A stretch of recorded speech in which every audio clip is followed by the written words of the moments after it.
We no longer have Belarus. We no longer have Turkey. We no longer have Hungary. But we do have Thirsty. Incredible. I'm Charlie Sohn, a screenwriter and journalist. I'm Agnes Reese, a pop singer and songwriter. And this is Mysteries of the Euroverse. On today's episode, we're looking at the provocative Eurovision 69. First, we deep dive into the scandalizing acts that are gracing the Eurovision stage this year. Then, we talk to the new director of the Eurovision Song Contest, Martin Green, for a look at how Eurovision is navigating these boundary-pushing acts. Finally, we sit down with Tony-winning actor Santino Fontana for a look at how right-wing politicians have tried to tame Eurovision acts in the past, in a game we're calling Crazy Ex-Governments. Take a look behind the scenes at all the scandal songs and queens.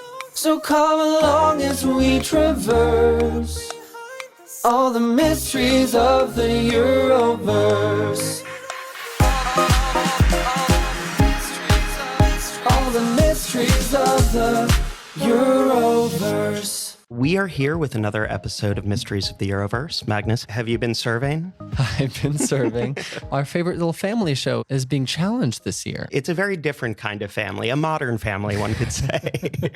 What we wanted to talk about today was a trend that we've been noticing this year. We have 3 songs that kind of all lean in a sexual direction. It's Malta, it's Finland, and it's Australia. So I think before we really dive in, let's give them a little flavor. Should we give them a flavor of the milkshake first? Yeah. So first up, this is Australia's song. This is Gojo with Milkshake Man. Come and take a sip from my special cup. I heard that you could use a little pick-me-up.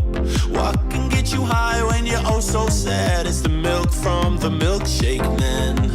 You can call me the Milkshake Man. I think it's safe to say it's not a song that's primarily about a protein shake. Yeah. Well, it is a protein shake, I guess. I haven't heard any rumors about any changes needing to be made to Milkshake Man. Well, but this is actually an interesting fact about the EBU. This is in Australia's special permission letter. I will say we haven't seen the live performance of it. Which is just literally him coming into a milkshake cup. Yeah, that they might have a comments on. I think it's out of the 3 the least controversial one, but Yes. it does speak to a trend. The thing about Gojo is he had one previous song, Mrs. Hollywood, that went viral. There's a sensibility in these artists that is different than what Eurovision is used to. A viral artist is someone who finds a niche and plays directly to that niche, right? Yeah. And Eurovision, because of the history of it, is like a institution of mass culture. And Yeah. those are just like 2 different approaches to music. We see this a lot on American television. Yeah. It's like WAP did perform at the VMAs. Yeah. Had to change the song a lot. My favorite hobby horse, the Britney Spears song, If You Seek Amy. Right. Which like isn't even a double entendre, like it's a 1.5 entendre, where you're like, the only way it makes sense is if she's spelling out fuck me. That you could perform live most of the time. I will say, as an adult, I was surprised when Yeah. I learned Well- that Amy had nothing to do with anything in this really? song. I mean, obviously I spoke English and Norwegian growing up. I mean, I was talking English to my parents and to my older brother and stuff Your like that. family didn't greet each other every morning with Yeah. If You Seek Amy. But I think that gets to a thing, and we're going to talk about Malta's song. I think the language thing is like a big part of this, right? If it was a double entendre where the clean version of it read to an English listener, like that would be fine. No, exactly. I actually think this transitions us to the next song perfectly, which when it won the Maltese national final, it was called Kant. To be clear, the spelling is K-A-N-T. Yeah. Let's take a listen. Why should we let other people decide when we could be having the time of our lives? Let down your walls, come and dance to my vibe. I do it all the time, yeah, I do it all the time. Serving cunt.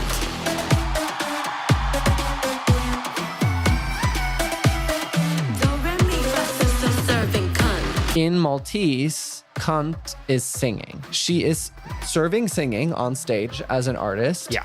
owning her sexuality. Part of the tricky thing here is the other lyrics are in English. Right. So the received oral experience. No, that's wrong. I mean, listen, No. we've all received an oral experience. You just gave us the perfect example of the kind of double entendre that is in Sure. this song, right? Sure. It's like aural, meaning auditory, A-U-R-A-L. Yeah. And oral, meaning in certain contexts, blowjobs. If you put either of those in a song, like they will sound pretty similar.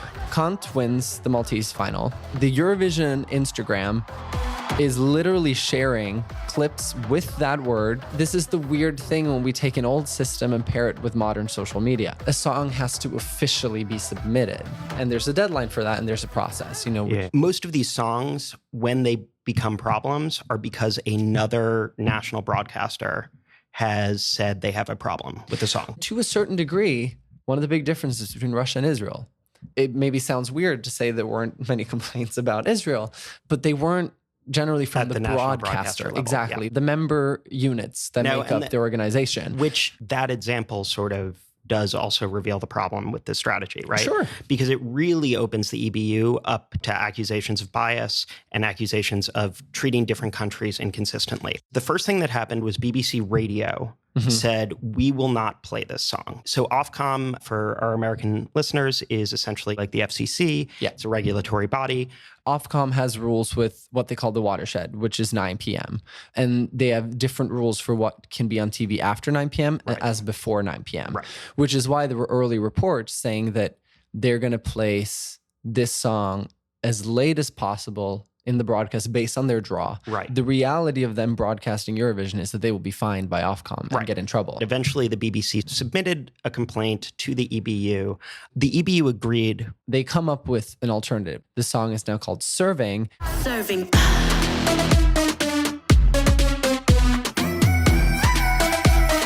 Do, re, mi, fa, sa, sa, serving. Right. So this is interesting. She's now serving And I have to say, almost more sexual. Yeah. The updated song Yeah. with music video was released through the Eurovision account. And it touches on everything that has happened to her since she won. At one point, she's dressed in a trash bag because Yes. people called her trash. Amazing. But also people like telling her to like stop eating. So at one point, she's dressed as a table with food on it. she's literally got like spaghetti piled high. It's incredible. It's absolutely amazing. She's made the word a much bigger deal Yeah. in the way she's handled it. This video turns her into the story for Eurovision 2025. She's really taken cunt Yeah. on the chin. and What an image. yeah, this is where I think the EBU made a big mistake because I think this was very simple. I thought they were going to, in the staging, require them to spell out the word somehow in the projections. Yes. The way Stephen Colbert did with Schitt's Creek. Dan Levy was on Stephen Colbert. Now, Schitt's Creek, that TV show, if you're not familiar, it's SCHITT K-A-N-T. apostrophe S Creek. Yeah. But the rule that they were given is that we can only say Schitt's Creek as long as we show the logo every time. Right. So then it becomes this joke in the interview where they say it a lot because That they it's have to funny flash because the they have to logo. flash it every time. Because in that gap, you're going to have 8,000 people screaming off the top of their lungs, cunt. I mean, thank God they've got that anti-booing technology. I know that the BBC was in a tough spot, but I have to say what the Brits do not need right now is more of the rest of Europe hating them. And this is where the language thing really comes into play for me, right? I don't know exactly who to blame for this. Mhm. Like it could be Ofcom, it could be the BBC, it could be the EBU. I know each successive organization felt pressure from the one before on that list. But the thing is that like, I keep coming back to the fact that Ofcom would not censor a double entendre that was in English. And this is very much a double entendre. And unfortunately, what this sets as a precedent in a certain way is like Eurovision is essentially an English show.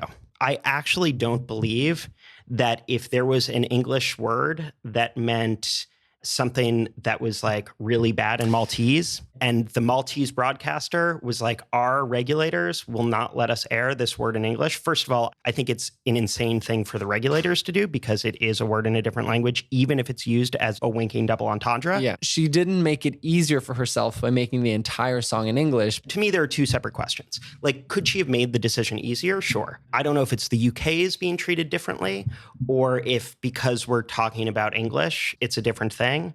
But it really does, to me, like completely just reinforce what most of these smaller countries with national languages that have smaller audience spaces already believe, which is that they're not supported by them. Personally, I disagree with going that far. The EBU can't operate in a space where their participants are getting fined in their countries under like indecency rules and all that kind of stuff. Then they're just going to lose them. But this does get to the core of it, right? Where it's like, well, yeah, they're going to lose them. And unfortunately, this is the problem at the core of Eurovision as far as it being a level playing field, which is they like care, and for obvious commercial reasons, a lot more about losing the UK. Sure. I think it's very valid to say that they had to do something because there is a difference in like if someone had a song in Maltese in its entirety, and then there was one word they said in English that meant something really bad in Maltese, it's a little hard to argue that that would be anti-English because you're like, well, the entire song is in Maltese. Like she's singing a song in English, so like it's entirely designed to be heard that way. Right. Because every double entendre is meant to be heard the dirty way. Like that's the point. Right. When you're not switching language, like the audience is aware of both meanings. And that really does bring up that your solution is like the obvious one then. Right. And it's a very simple solution. Make sure that you make it clear on the screen. Generally speaking, the EBU will say what the problem is. Generally speaking, from my understanding, like they don't rewrite people's songs for them. This is the thing with the politics rule, just being like, all we can do is say no. It's more censorious. It causes people to self-censor in a way that like, but if also, they knew the rules. There's never going to be a situation where there's not nuance in these things. Even though we have so many laws in this country, there's still this argument that like, at the end of the day, you just need to make the jury feel for you. You know what I mean? Yeah, but not an argument for not having laws. And I think that like, even talking about this kind of issue, every individual country has no problem articulating very much like what is okay and what is not, right? Like that's the reason there's Ofcom and the FCC. You do have processes though. When these complaints happen, it goes to like the reference group and the reference group has members from multiple different countries. Like what some of the smaller countries would argue is like, there are 5 countries that have pull because of their markets and their size. It's the difference between a competition with universal rules and laws, and here are the things you can and can't do, versus our process is anyone can have a complaint and then we're going to make the decision on a case-by-case basis. It's like if someone released a song from Norway and it was like entirely in English, and then there was one Norwegian cultural word that sounded exactly like the N-word, and they were like, well, we're just putting it in right there. It's the exact same conversations we have with the politics rule, where you can always backfill why a song gets rejected in an individual case. And it's like, maybe some of those reasons make sense. There are a lot of differences between Russia and Israel. It's not just a broadcast, it's a competition.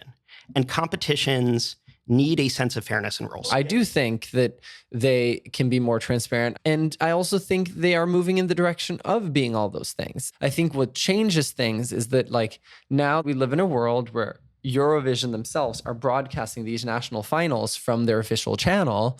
So more of the world is privy to these national finals. Yeah. So like, listen, I'm not saying that the process is perfect. Yeah, I think it's the wrong solution.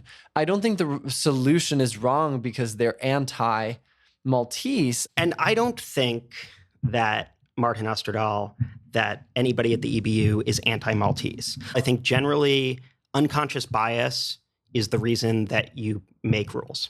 Right. And then secondarily, I think that there are things built into the contest, necessarily or not, that have made generally smaller, less powerful nations feel like they are not playing on equal territory.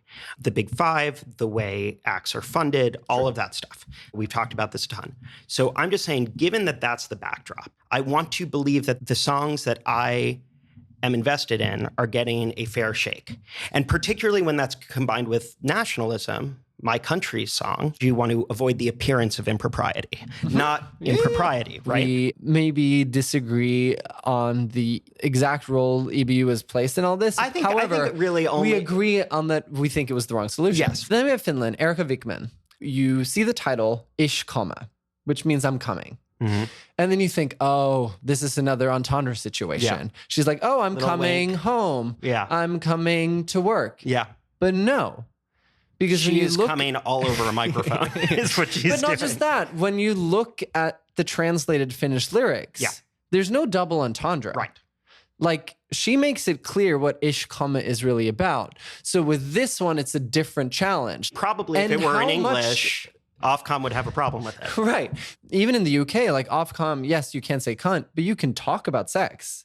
But can you be like, Coming, I am riding, trembling yeah, with cum dripping down my hole? Like, Yeah. maybe not, right? Yeah. Exactly. It is the language being used, right? So let's take a listen to the song first, and then I'll give some of these lyrics in Yes. English. So this is Ich komme, Erika Vikman, Finland. Lähene kun tulee se huutaa mulle. Ja siihen mä kajautan kun voi komme.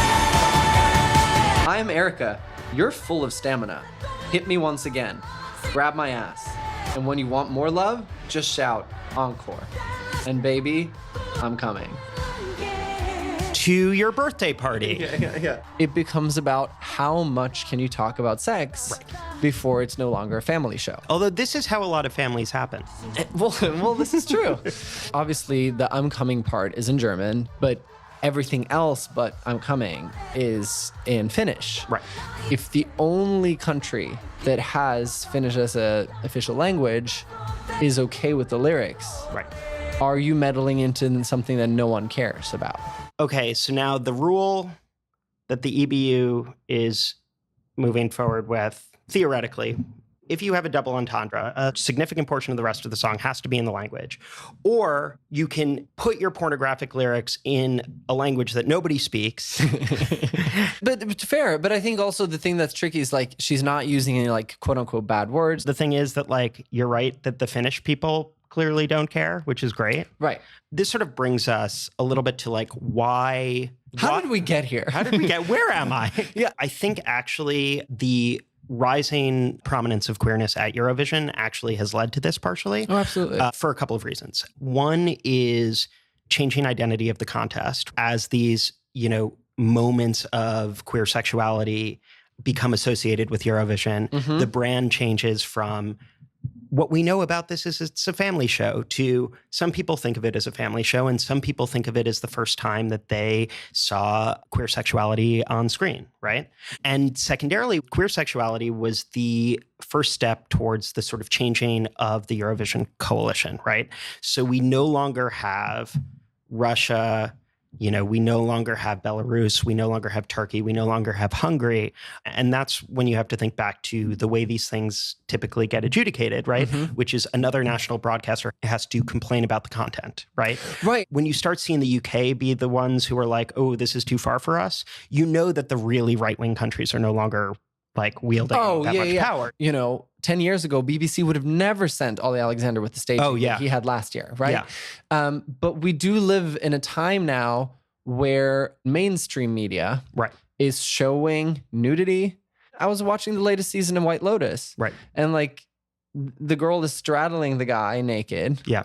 And he literally just like slowly leans in, licks her nipple, and sucks on her nipple. Which is so weird that they got Erika Vikman staging into White Lotus. Like, But there is an element like it increases the challenge for the EBU. it's not just that culture has shifted. Eurovision is about mainstream music, right? And the thing is, like, transgressive music used to be alternative. Eurovision could avoid the gangster rap controversies that the recording industry had to deal with as far as like parental labeling and stuff, because no gangster rap group wanted to go to Eurovision. Right. They would be like, I would ruin my reputation Exactly. if I went to Eurovision. So this is it. To go to a mainstream contest like Eurovision would be considered selling out, right? Right. And the boundary pushing that we got in pop music was upholding the gender norms. You could have Britney Spears saying, I'm a slave for you, right?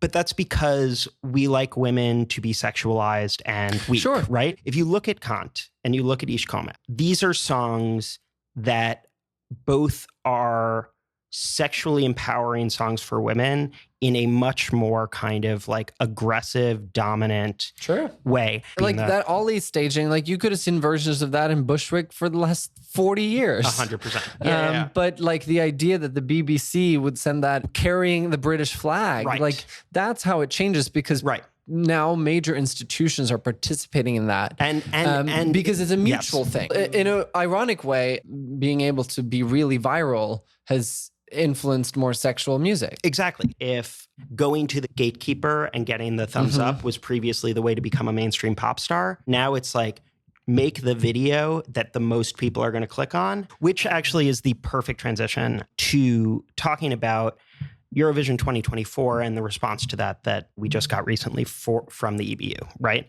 Eurovision 2024, backstage, it became a real sense that with social media, being caught in photos talking to the Israeli artist or the delegation could be seen as like, oh, this is why this person hasn't like spoken about this issue. They are so pro-Israel or whatever. Right. So it started creating this weird tension backstage. But I think the Israeli delegation's response, they were filming them constantly and Trying kind to of catch be like, them in a moment they're in a like, way that they could make it look like they yeah, were, like you're gonna like not want to be caught on camera with us. The temperature just rose, and Yeah. especially between Yost and the Israeli delegation, to a point when he gestured towards a Swedish photographer physically. He got kicked out of Eurovision for it. The question becomes, did we foster an environment that let the temperature rise so much that it was almost unavoidable? Which leads us to the document that the EBU just released, which is the Code of Conduct for 2025. Now, this is an attempt, as you said, to basically create a unified sort of rule book. I think some of the reporting on this has been like really dumb and like not super accurate. It speaks to the obsession with sex and nudity. Yes. Because like some of the reports have literally been like, now you're not allowed to have sex in production offices. Yeah. And you're like, what? Yeah. And I was like, wait, was that a thing that was allowed? Like, what? No. Okay. So basically what it is like there is an appendix at the back of the Code of Conduct, which is a non-exclusive list of things that you can't do in an attempt to take broad principles and make them concrete. And I think it is very good of the EBU to have done this. I would like to celebrate it. I wish they would do it for other things. I think this speaks to, you know, what we've already just on this episode talked about. Yeah. Because as the document opens with, most of this is stuff that already existed.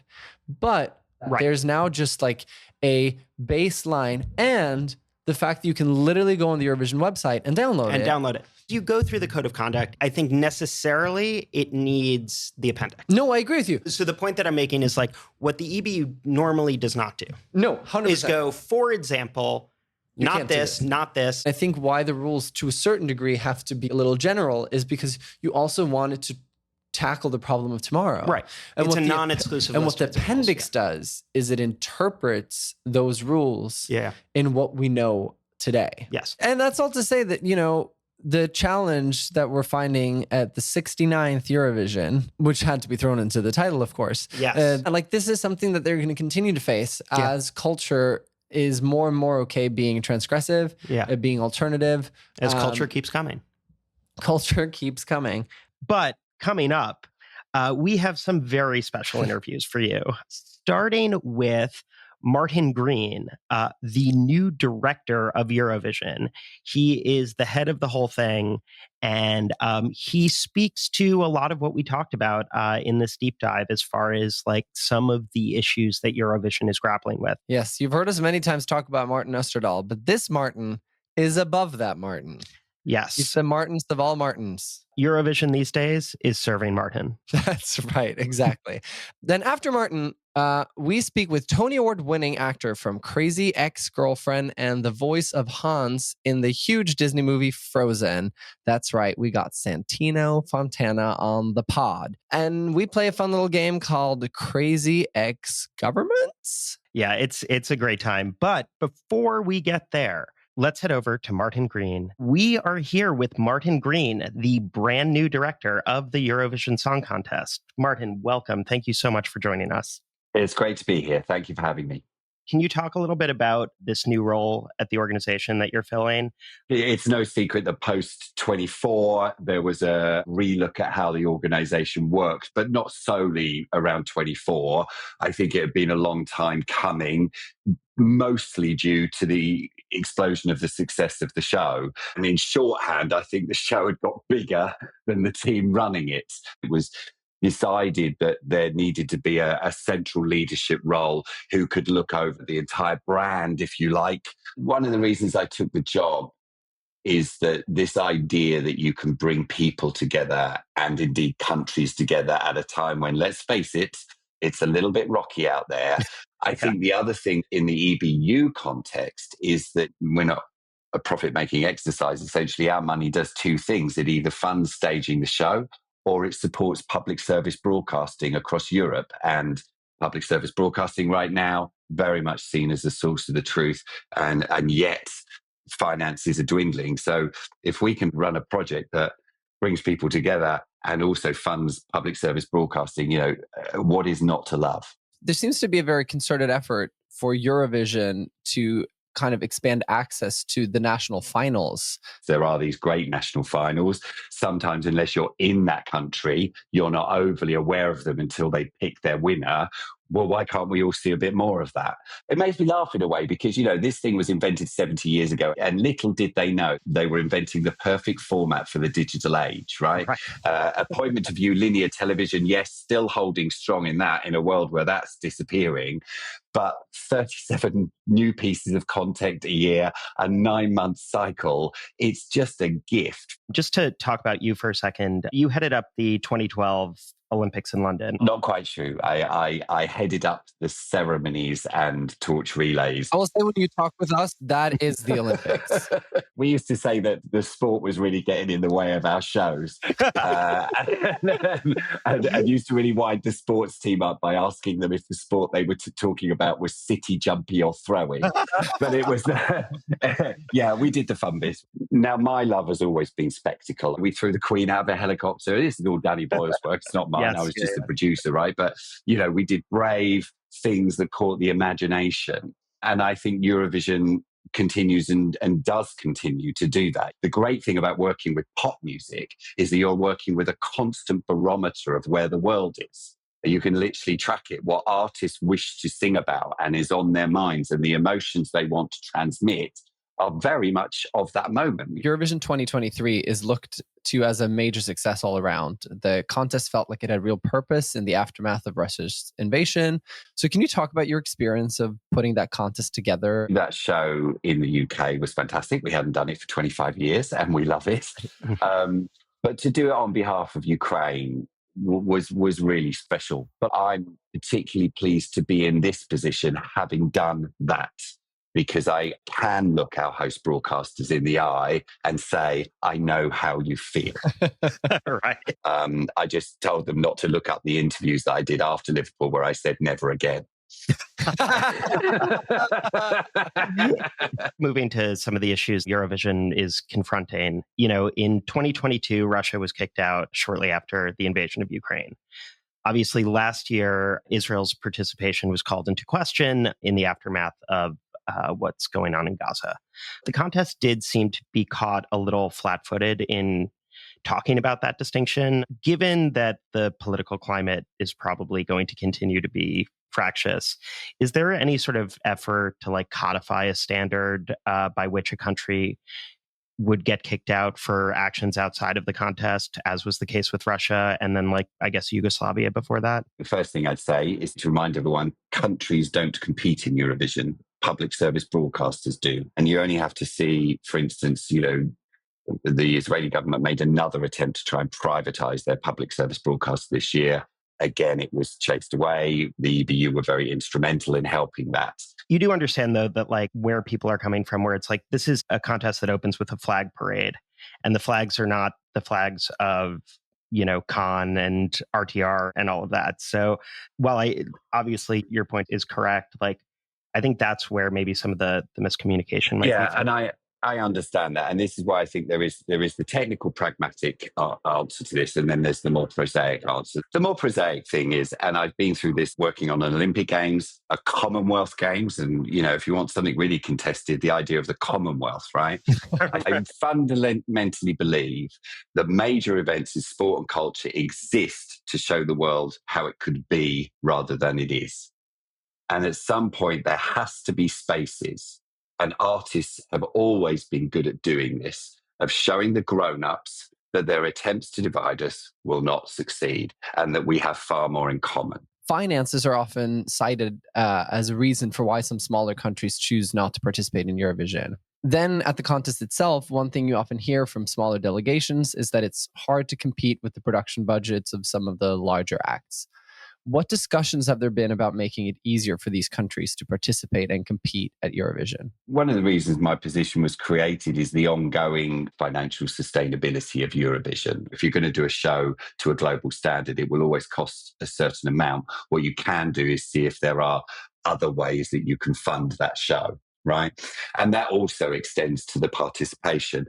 Now, the participation fees are relatively low and they're applied to the size of the participant. So it's not a one size fit all, right? I think it actually reaches quite a fair level at the moment. And I am pretty convinced that cost isn't the primary motivator for people who are not currently participating. I think there's a myriad of very specific things.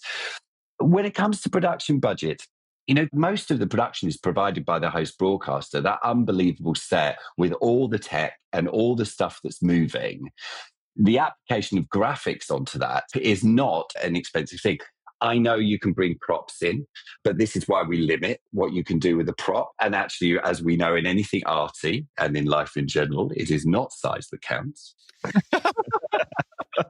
I do honestly believe that it is the song and the voice and the personality of the person who's singing it that audiences react to. In Liverpool, I'd seen a graphic about sort of like a la carte price chart about like special effects. When it comes to the sparkly back wall or the pyro, it's kind of like paid for by the second. And to my understanding, those special effects are not charged proportionally to the size of the country. You're actually right. They're not prorated, but they're charged as cost. I don't believe any host broadcaster sets out to make money from that. I'd make the argument, I'd love to do it. Let's go through the top 3 of the last 10 years and see how much everybody used. Because you and I both know that there have been fabulous songs that got right up the top through their sheer simplicity.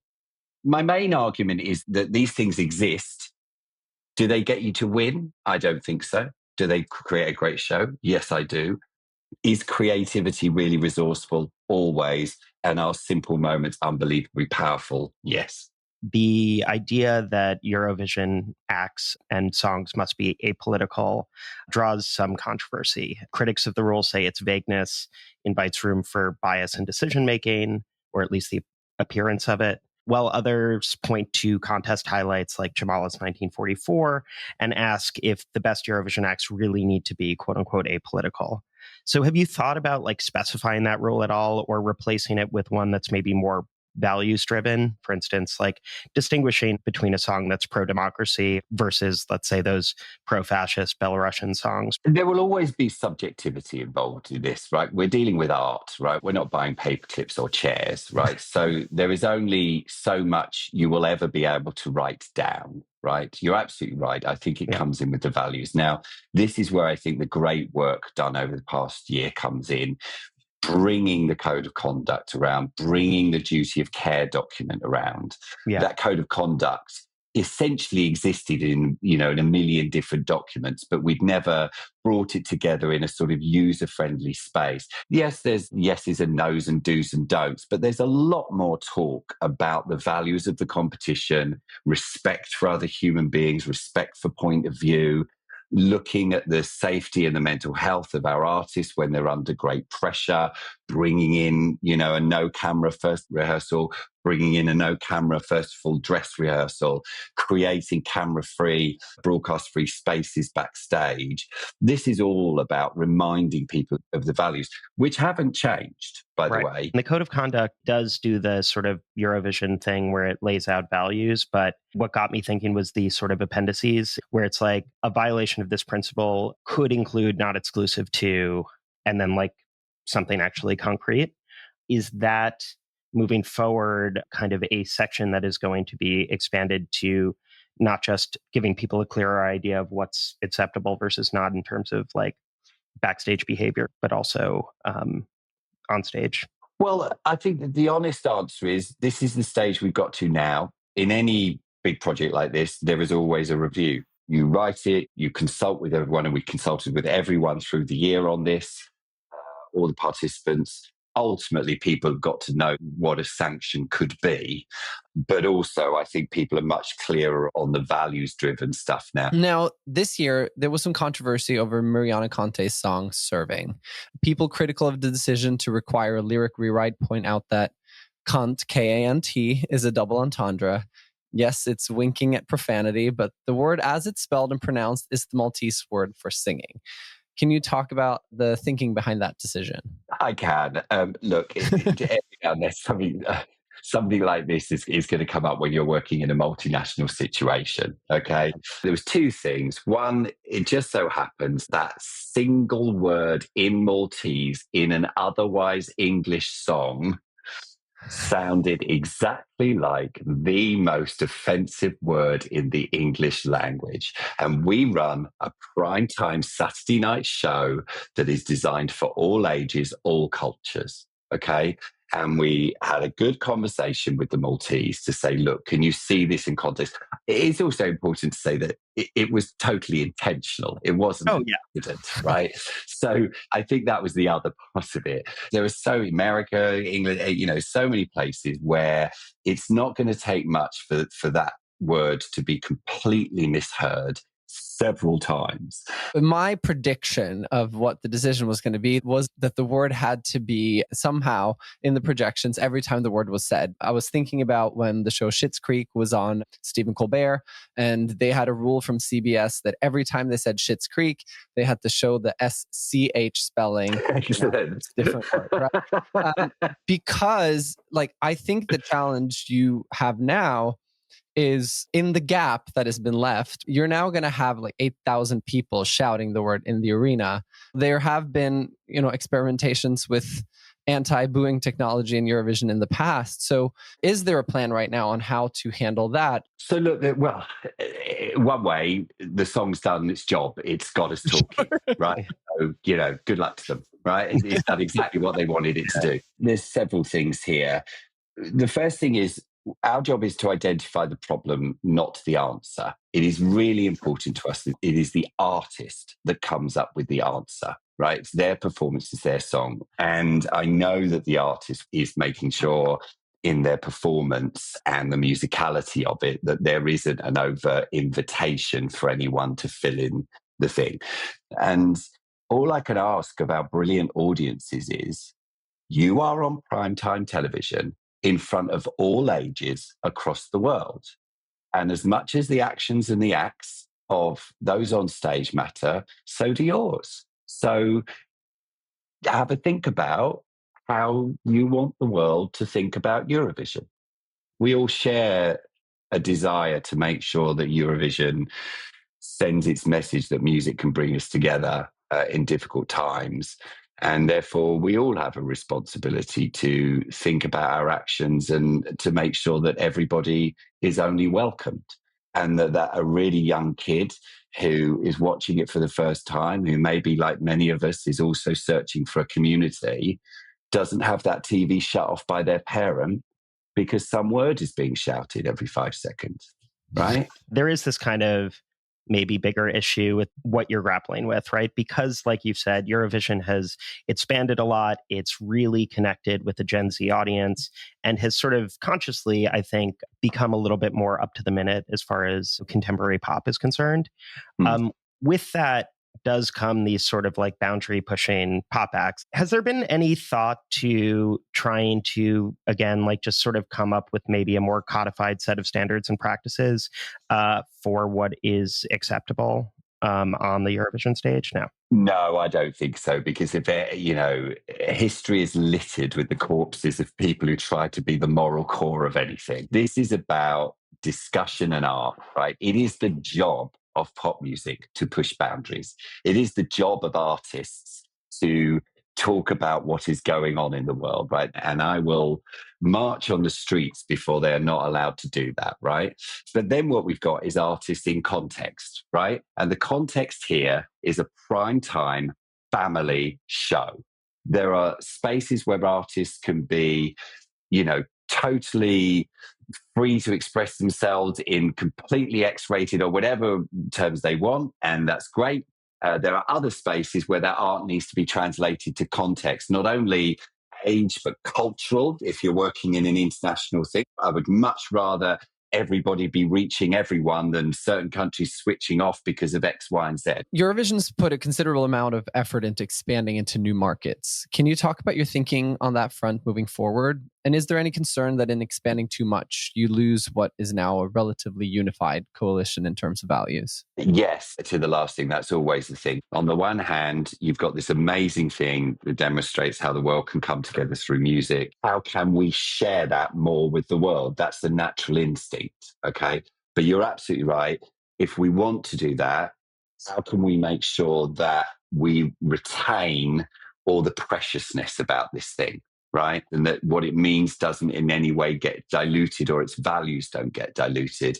Hopefully have some really exciting stuff to talk about in the future. But the reason why we're not rushing into it or saying anything is because of exactly what you say. You want to do it. You want to be really careful with this precious thing. It's taken 70 years to craft. Finally, with everything going on in the world, I'm wondering if you can speak to kind of what Eurovision means at a moment like this. I think that's an incredibly powerful thing for people of all ages and all cultures to watch a space where people are getting on, they're sharing their views, they may be disagreeing a bit, but unlike the grown-ups in their big houses in powerful places, this is a group of invariably younger people who, through music and art and through coming together and being together, find a way to live with each other. And, it's so powerful. It always has been.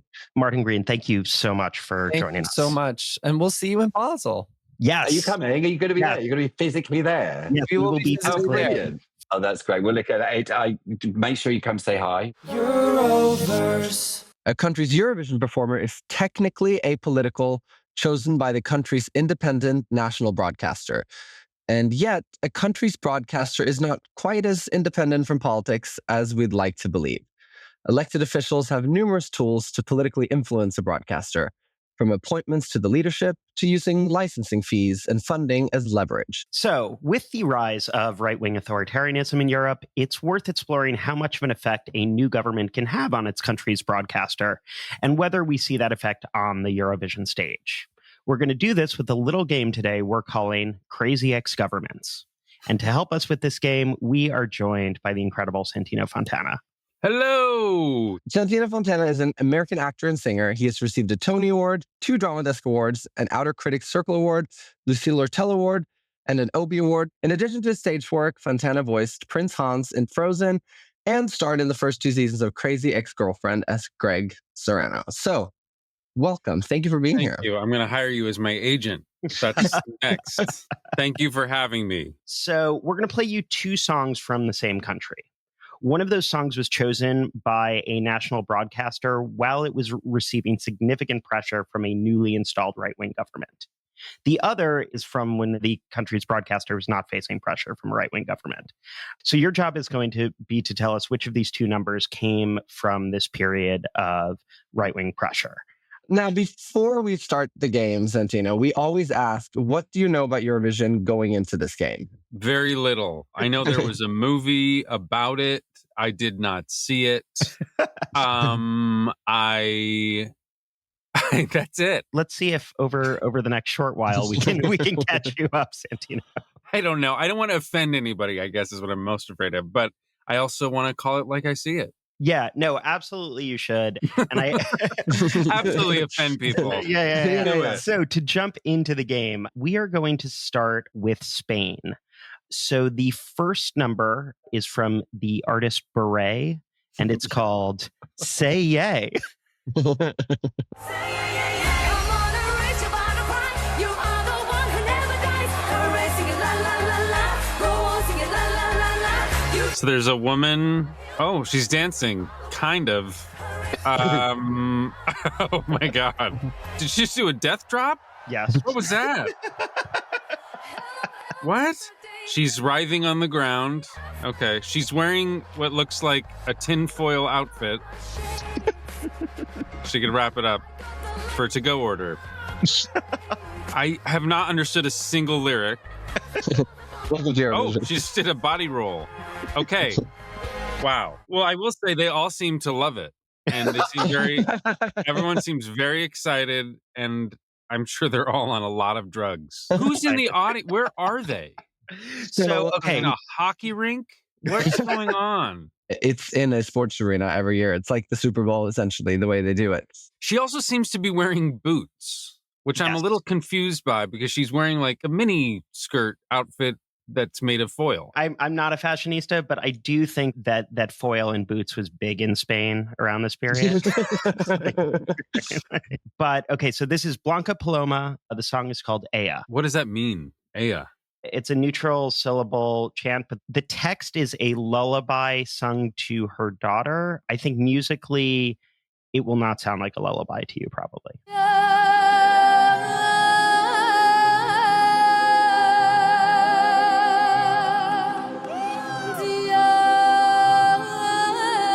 Okay, so there's a shadow of a woman almost deep throating a microphone. This is definitely after the bad things happen because it sounds like the score to, Schindler's List. It does. It's incredible. Their arms just showing up out of the air from red curtains, which have like texture to them, like they could be meat. Oh, and she's in a hallway of meat curtains. Oh, no. And now there are women in red. This is, I was in Zorba with John Turturro. It just reminds me of that. There's a lot of writhing again. Yes, they're upset. This is not a good time. That was like a cut song from Joseph and the Amazing Technicolor Dreamcoat. So it's clear this is the government one. It has to be. So, okay. Am I wrong? You are incorrect, but Oh my God. but I feel like there's an element of it where you were like, this must be after the bad times, and that is true. Say Yay was chosen under this sort of right-wing dominance, and Ea was after that government had finally been thrown out. Because, when everything's bad, we were just like, no, just say yay. Everything's fine. Well, and also Celebrate. Yes. And you tend to get the most sort of dopey, apolitical, or like not innovative in like more kind of right-wing fascist Troubled kind of, times. yeah. The situation here is Mariano Rajoy wins the Spanish election in 2011. He installs a loyalist to run RTVE, which is the Spanish public broadcaster, in 2012. There are a lot of journalist protests in the news division about political interference into their news coverage. And there are actually emails that are leaked that show sort of direct interference by government-appointed executives. Even RTVE's News Council, which was like their internal watchdog, started releasing reports documenting the biased reporting and the marginalization of opposition voices. So they were not saying yay. But Got it. A year before the political power changed, the EBU, which is the European Broadcasting Union, they're the one who runs Eurovision, they did warn RTVE, the Spanish broadcaster, that they were compromised by political influence. The thing that I always find so crazy about Eurovision is that some of the scariest politicians Europe have really cared. I mean, famously, like Putin attended Eurovision rehearsals when they were in Russia in 2009 because he just wanted to make sure that the act was And was a strong. question, Santino, if you were doing sound check and Putin was in the audience, how would you say that affects your energy? Yeah, as we would say here, that doesn't feel like a safe space. Yeah. So the government was thrown out, and then someone else got elected. In 2018, Pedro Sanchez wins, and he sort of begins undoing the damages. Moving to Poland, we've got Light Me Up, performed by Grow Me. Light me up now, baby. Light me up, tell me where to go. He looks like the V for Vendetta character without the mask. Yeah, so this guy's afraid of being murdered. Because there's nothing being said. Oh, there's fireworks? I can't get over how big this... What is that dance? Wait, but that's not him. Wait, there's another guy? Well, yes. That's very confusing. And I shouldn't have left out Lucas Meyer, who's the feature. So now, staying in Poland, we are moving to The Tower, performed by Luna.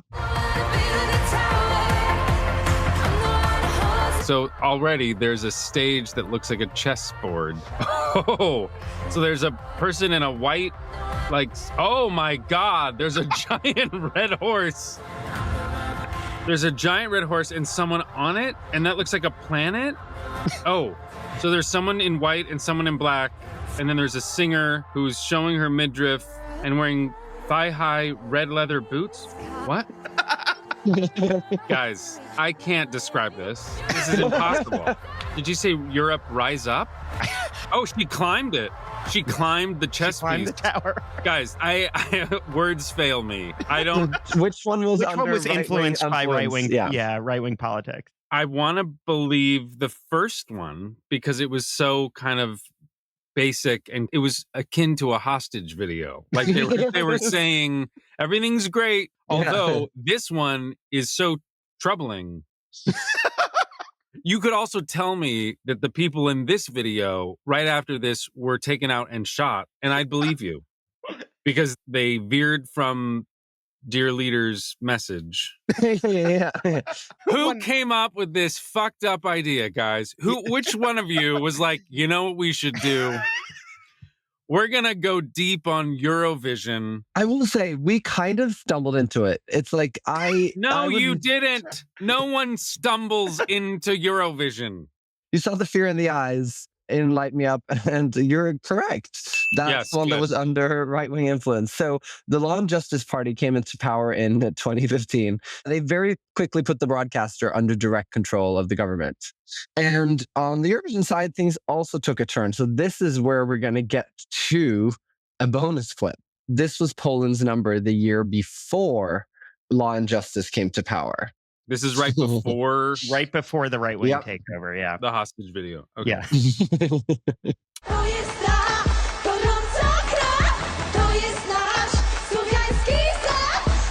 I'm sorry. Oh my God. So there's a woman churning butter. There are 4 women who look like Slavic nesting dolls.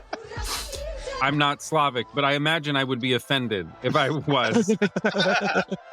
It feels very kind of stereotypical, women holding kerchiefs while another woman is literally churning butter. Although I don't think she's wearing a bra while she's doing it. Oh, well, she's definitely wanting us. Wow. And then she was just cleaning. So she's sexually churning butter. And then there was a woman who it looked like she was doing laundry by hand. Yeah. Okay. So they're saying something about what it is to be a Slavic woman, which, if that's what it is, I applaud them and they should complain. And the idea of that song was subverting these sort of stereotypical, like you said, images of Slavic traditionalism. It's like the right wing was like, society has gone off of the rails. We need to go back to the way things were. And so this number was like, we've always been having sex. But then immediately after that, you can sort of see Law and Justice's influence, I think, with the titles of the next series of songs. In the Name of Your Love, Color of Your Life, Flashlight, Light Me Up, Fire of Love. So it's like literally all content removed from these songs. Flashlight? You're right. What is that? It's a little too modern to... They didn't want to do Screwdriver or like what? So Donald Tusk comes back into power, reforms the broadcaster once again. In December 2023, the government dismissed top executives of TVP, which is their broadcaster, citing the need to depoliticize the broadcaster. This move was met with resistance from Law and Justice, surprise, surprise, including protests and a sit-in at TVP's headquarters, which means that normally Poland has done like televised competitions to select their entry. And while they had to sort of clear out the halls, they went for eternal selection. Wow. I didn't know any of this. I'm fascinated. Yeah. And how are you planning on using this information in your daily life, Santino? I don't know yet, but I'm excited to see how it pops up. Moving now to the UK, we have 2 songs. The first is going to be James Newman, who is singing a song called Embers. Out of the embers, you and I gonna light up the room. What? Okay, so he's standing on a platform between 2 giant trumpets. Right. And there's a lot of fake, like, dancing with instruments. Which I always think is a little, like, dancing around in circles and you're playing an instrument and it sounds the same. Great. So let's see how that compares to Ollie Alexander with the song Dizzy. Beautiful gardens, eternal flowers. You know the way, so take me there. Oh my God. So Ollie's upside down. Oh, in a dirty bathroom. Okay, this is the stuff of nightmares. So there's somebody, there's like naked. Oh my God, what is he doing? Guys, this is again not describable.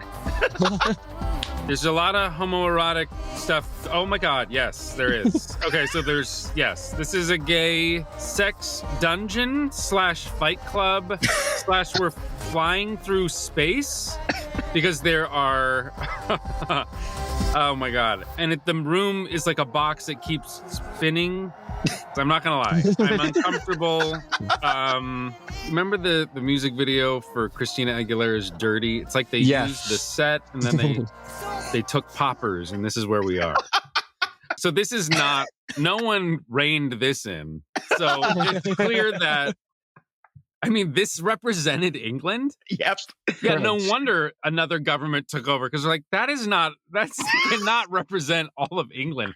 The Queen herself was like, darling, we have to make a change. These people lost jobs, they lost representatives, but they gained an STD.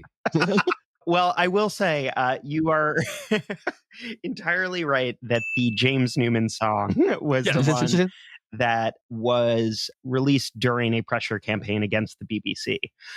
But part of the reason that this is in here is like to slow our roll a little bit. I don't think it's like a direct effect. Boris Johnson takes over in 2019 and he floats plans to basically decriminalize not paying your licensing fee for the broadcaster, which would have cost the BBC hundreds of millions of pounds. The BBC starts cutting a lot of jobs, and Johnson's culture secretary even says that maybe they scrap the licensing fee at all, which essentially would crush the BBC. I think while you can cobble this narrative together, it's very easy to sort of structure a game and be like, this must be because Boris Johnson was like... We will say both of these artists were selected in a closed door room at the BBC somewhere. Maybe a closed bathroom. Santino, can I tell you in all honesty, I thought the bathroom one was going to be huge.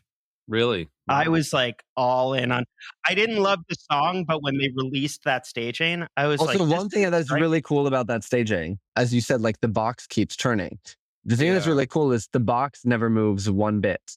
It's all in the choreography. Let's see how we do when we get to Hungary. First up, we have Yotzi Papai with Origo.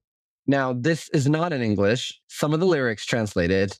Why did you lie to me that the color of skin doesn't matter? And this is about Yotzi's Roma heritage.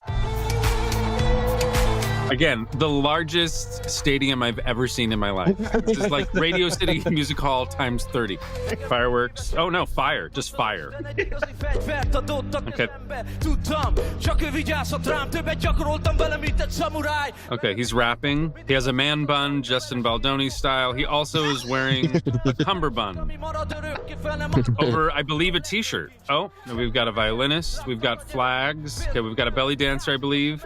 He is very angry. The woman is crying, looking at him while he sings. That is generous. He picks her up. with his finger under her chin, which I don't love. Then moving to the second number from Hungary. This is Yep. Zoli Aduk with Dance With Me.